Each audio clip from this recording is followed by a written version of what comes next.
কংগ্ৰেছত ভূপেন বৰাই হওক বা আন কোনোবাই হওক, হিমন্ত বিশ্ব শৰ্মাই হওক, ভূপেন বৰাই হওক, যিকোনো সৰু ঘৰৰ পৰা থকা মানুহ বা সৰু ঘৰৰ পৰা ওলোৱা মানুহ যে ইয়াত ৰাজনীতি কৰিব নোৱাৰে, সেই কথাটো আজিৰ নিযুক্তিটোৱে আকৌ এবাৰ প্ৰমাণ কৰিছে।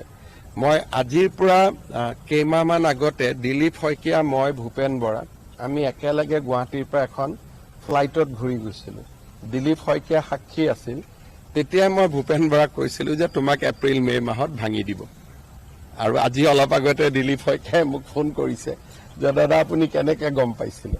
কাৰণ তেওঁলোকে যেতিয়া এটা সময় থাকে, যেতিয়া পাৰ্টিটো ভাঙি যায়, তাক ভাল কৰাৰ কাৰণে আপোনাৰ মোৰ দৰে সাধাৰণ ঘৰৰ মানুহক ব্যৱহাৰ কৰিব।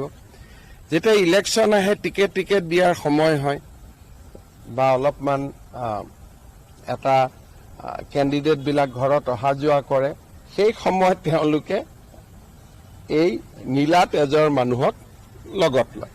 কিন্তু আমাৰ কাৰণে এটাই ভাল যে এতিয়া 10 ছেপ্টেম্বৰত যিখিনি কথা প্ৰকাশ পাব, তাৰ পিছত মই ভাবোঁ যে গৌৰৱ গগৈ এজন ব্যক্তি হিচাপে আগতে উত্তৰ দিব লাগিলহেঁতেন, সংসদ হিচাপে উত্তৰ দিব লাগিলহেঁতেন।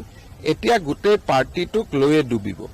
গতিকে ভাল কথা, আমাৰ কাৰণে সহজ হৈ গ'ল। পাৰ্টিটোক লৈয়ে ডুবিব, গতিকে আমাৰ কাৰণে বহুত সহজ হ'ব।